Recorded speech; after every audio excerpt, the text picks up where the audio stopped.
Shalom Aleichem, everyone. We're continuing Hachzeg's learning of the Pele Yoetz, day 74, Agut in Erev Shabbos Kodesh. And we are continuing and we'll conclude the chapter of Chashada, of suspecting others. And he writes, Va'amnan Yushano. Just like there's a prohibition to be choshed, to suspect people that are kshem, that are good, innocent people, there's a prohibition to bring yourself to a position in a situation where others are going to end up being choshed, suspecting you of doing the wrong thing. Because when you do that, you transgress the prohibition of don't put a stumbling block in front of others, since that is usher for a person to be choshed another person, and you made yourself suspicious. So now other people are going to suspect you. You put a stumbling block in front of them, they're going to end up suspecting and being transgressing that sin. A person should guard his self and his money. And he should keep away. He should keep all people at a distance, just as he does with thieves. I mean, everybody's a thief over here.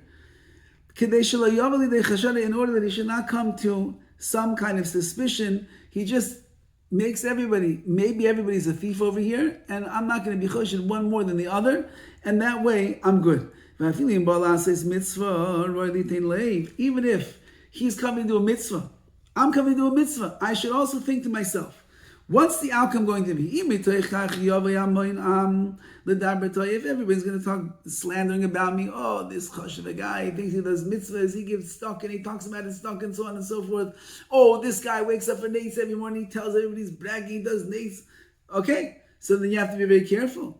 Says the Pele Yoetz, he should refrain from carrying it through. Don't even do the mitzvah, he says. Because the fact that you're doing a certain mitzvah and it's causing a lot of eyebrows to raise themselves and people are looking, ooh, look at this guy over here.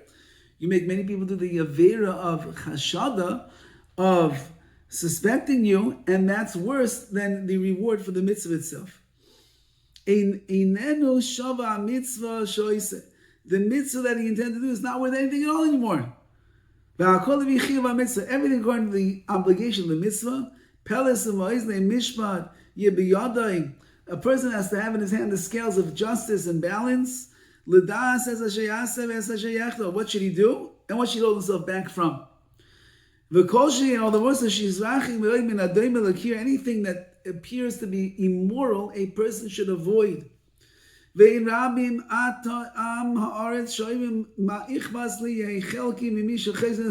what I care? People are going to judge me wrongly. They're going to suspect me. What's the big deal? It's a merit for me because I know I did nothing wrong and people will suspect me. They'll bear their own sin. If they were wise, they would comprehend this.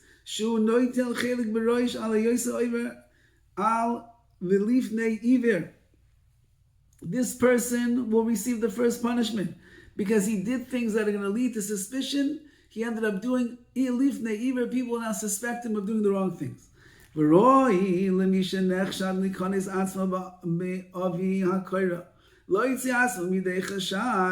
Someone who suspects of doing the wrong thing, he should put all of his energies into making sure that he's absolved from the suspicion that people have of him. Our sages made many decrees. We also have some even those things that are mutter, that are permissible, when it comes to Mars Ayin, it makes people suspicious. Maybe he's doing the wrong thing, so they don't allow it. There's a big controversy right now in the world of kashrus. Can you have kosher cheeseburgers or not? Kosher cheeseburger means I have meat that is real flesh, and I have cheese that is fake cheese. And it's becoming a rage in America, at least. Can you do such a thing? And many of the kosher organizations say, no problem. Everybody knows that it's fake cheese, not an issue. But in Eretz Yisrael, there's a hechsher that I heard when I was there by the name of Reuben, which is one of the top hechsherim in Eretz Yisrael. He does not allow in his restaurants fake cheeseburgers because Mars Ayin, how could a kosher place with such high hashgachas serve cheeseburgers? They're kosher? No. They're not kosher enough, and therefore we don't serve them. Says the Pele Yoetz, Chazal made these decrees all the time. V'armu b'shas, and it says in Shas, Shitil Rabban Shavu ala Sachir, Av Shaloi Hayeroi Shiyishava Elegdei Lahavi Zdaitu Shabalabais. They made a shavua, an oath upon a renter who claimed that the animal he rented an animal that died naturally, even though he shouldn't really have to be.